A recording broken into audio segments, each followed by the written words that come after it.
এ তরতাজা ইলিশ এসে গেছে মামারা, দেখেন। আর প্রতিজনের জন্য এক পিস। আমরা চাঁদপুর ইলিশ খাই, এসে চাঁদপুর ইলিশের ভিউ এখান থেকে সম্ভবত চাঁদপুর ইলিশগুলো ধরা হয় না। Welcome to Air Rider page. এই মুহূর্তে চাঁদপুরের উদ্দেশ্যে রওনা হচ্ছে। ভিডিওটি প্রথম থেকে শেষ পর্যন্ত দেখবেন। আলহামদুলিল্লাহ, রাত 7:30টায় চাঁদপুরের উদ্দেশ্যে রওনা দিচ্ছি। নাইট রাইড করে আসলে আগে কোনো ট্যুরে যাওয়া হয় না, আসা হয়েছে, অ্যাট ফার্স্ট যাওয়া হচ্ছে। আশা করি ভালোই ট্যুর হবে ইনশাল্লাহ। রওনা হয়ে পড়েছি আমরা চাঁদপুরের উদ্দেশ্যে।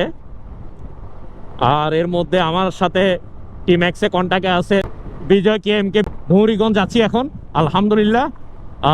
রাতের বেলা রাইডটা আসলে প্রথমবার কোনো জায়গায় রাতের বেলা যাওয়া হচ্ছে। আসা হয় ট্যুর থেকে, কিন্তু যাওয়াটা খুবই কম হয়, রাতে ট্যুর হচ্ছে। ইনশাল্লাহ আমরা খুব তাড়াতাড়ি আমাদের গন্তব্যে পৌঁছে যাব। এই অবস্থা রাতের বেলা। আমরা এখন 14 গ্রামের সামনে। ওভেল ঠান্ডা লাগছে, ওভেল এখন কি খুঁজতেছে।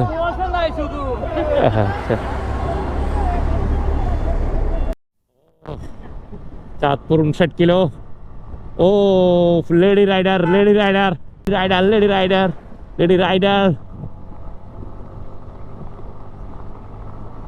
প্রতিরোধ। আসলে রাতের রাইডটা খুবই এনজয় করছি। আর চাঁদপুর জায়গাটা আসলে নতুন যাচ্ছি, আর নতুন জায়গায় গেলে অসাধারণ একটা ফিলিংস হয় আমার কাছে। আর নতুন জায়গা মানে নতুন আনন্দ, নতুন ফিল। এটা আসলে বলে বোঝানো যাবে না। আই হোপ সো আমরা 40 কিলোর মধ্যে ইনশাল্লাহ আমরা পৌঁছে যাব। আল্লাহ, এই হেলমেট ছাড়া কেউ গাড়ি চালায়?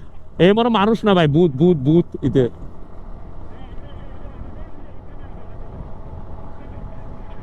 ডিনার শেষ করে চাঁদপুরের উদ্দেশ্যে রওনা হয়ে পড়লাম পুরো গ্রুপ। আর 660 টাকা দিয়ে আমরা 6 জন খেলাম। আর খাওয়াটা মোটামুটি গ্রামের হোটেল হিসেবে খাওয়াটা ভালোই ছিল বাই দ্য ওয়ে। আর 40 কিলো পরে ইনশাল্লাহ আমরা আমাদের গন্তব্যে পৌঁছে যাব, আল্লাহ যদি সহি সালামতে নেই। আসলে এখানে রাতের ভিউ দেখানোর মতো কিছু নেই, সকালের ভিউটা জাস্ট ওয়াও চাঁদপুরের। আসুন আমরা রাতের ভিউ থেকে সকালের ভিউতে চলে যাই।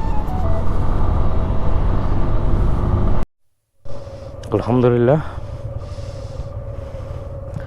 সকাল চাঁদপুর এখন। আর এই চাঁদপুর থেকে একটু ঘোরাঘুরি করে আমরা বাড়ির উদ্দেশ্যে রওনা হব ইনশাল্লাহ। বাই দ্য ওয়ে একটু চাঁদপুর সিটিতে ঘোরাঘুরি করি।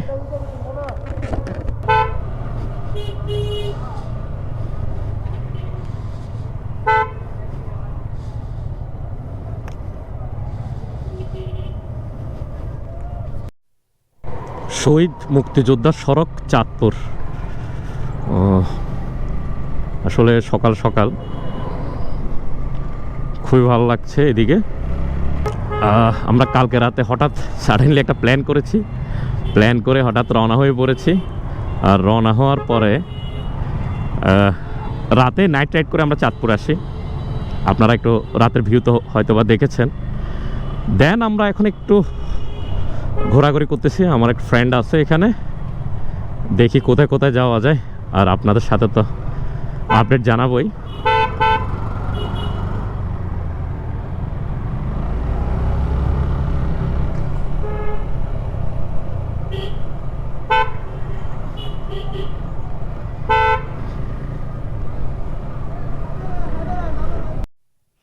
সম্ভবত এখন আছি চাঁদপুর ঘাটে।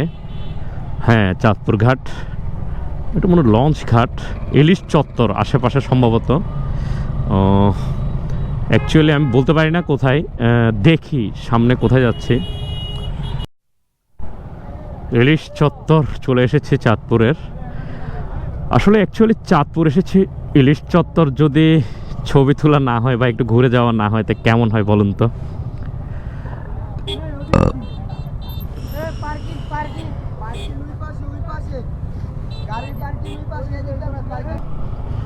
একটু গাড়িটা পার্কিং করে নি, দেন ওয়াও বিউটিফুল ভিউ। আমরা যে চাঁদপুর ইলিশ খাই এসে চাঁদপুর ইলিশের ভিউ এখান থেকে সম্ভবত চাঁদপুরের ইলিশগুলো ধরা হয় না।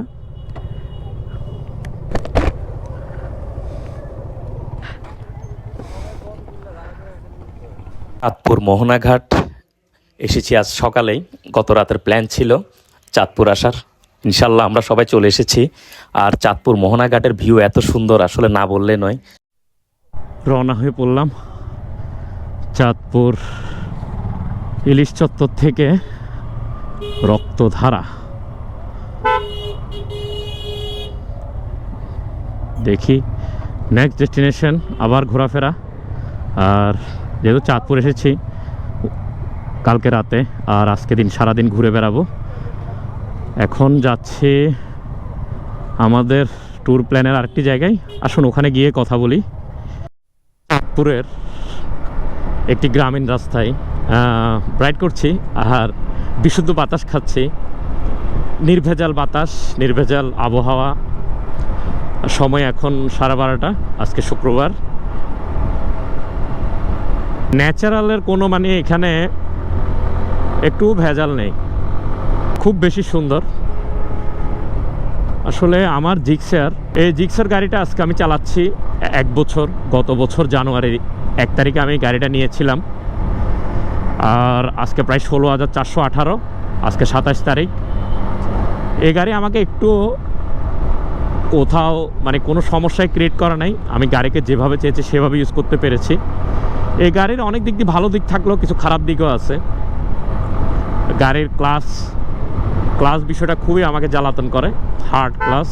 গিয়ার শিফটিং একটা কাট আওয়াজ হয়, হয়তোবা আমার না, সব জিক্সারে হয় এটা।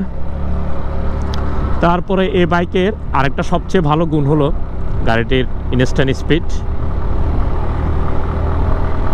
যে কোনো জায়গায় এটা আপনাকে ব্যাক পাবে না, যে কোনো ওভারটেকিংয়ে অনেক বেশি কনফিডেন্স দেয় জিক্সার FI ABS।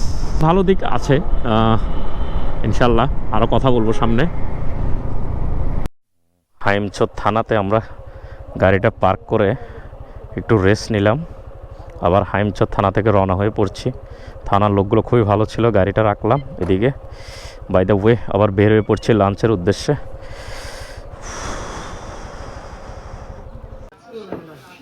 ভাই নিয়াজ ভাই এত বড় বল নিয়ে বসছে খাওয়ার জন্য, দেখেন কত বড় বল। এগুলো সব নিয়াজ ভাই খাবে। নিয়াজ ভাই আপনি কেন আসছেন এই চাঁদপুরে? কেন আসছেন? বিজয় তুমি কেন আসছো ইলিশ খেতে? ওবেল তুমি কেন আসছো চাঁদপুর? দেখো এদিকে তাকাও, তুমি কেন আসছো এখানে? না এটা পরে, এটা কেন আসছো এখানে? তোর তাজা ইলিশ এসে গেছে মামারা, দেখেন। আর রুবেলের পক্ষ থেকে আমাদের ইলিশ পার্টি চাঁদপুর আসে, এক্সিলেন্ট ইলিশ। আবার ইলিশের সাথে হাঁসের মাংস, তার মধ্যে হাঁসের মাংস সেরকম রান্না হয়েছে। আর ইলিশ তো আমার জিভে জল চলে এসেছে। তাহলে আচ্ছা, প্রতিজনের জন্য এক পিস না, তার মধ্যে আরো বেশি। আমরা 1 জন 2 জন আমরা 7 জন। আর ইলিশ পিস হয়েছে পুরো গ্রামীণ পরিবেশে খাচ্ছি হোটেল ইসলামিয়াতে। হাঁসের মাংস পুরা জিভে জল চলে আসছে। ক্ষণিকের জন্য ফুড ব্লগার। Yummy yummy. ওবেল কিভাবে খাচ্ছে, কিরকম ওবেল খাওয়াটা কেমন লাগছে? আচ্ছা ইলিশ মাছ পরে ব্যাপারটা একটু কম দিলে ভালো হতো। আসলে আপনি দিলে বাদ দিয়েছেন না, প্রথম লোকমা খাই। এত মজা, খুবই মজা, খুবই মজা। বিভিন্ন জায়গায় খাওয়া হয় কিন্তু এত মজা, এত স্বাদ আজকে খেয়ে পাচ্ছি চাঁদপুর ইসলামিয়া হোটেলে। বাইরে পরে কথা বলবো, আগে খেয়ে নি।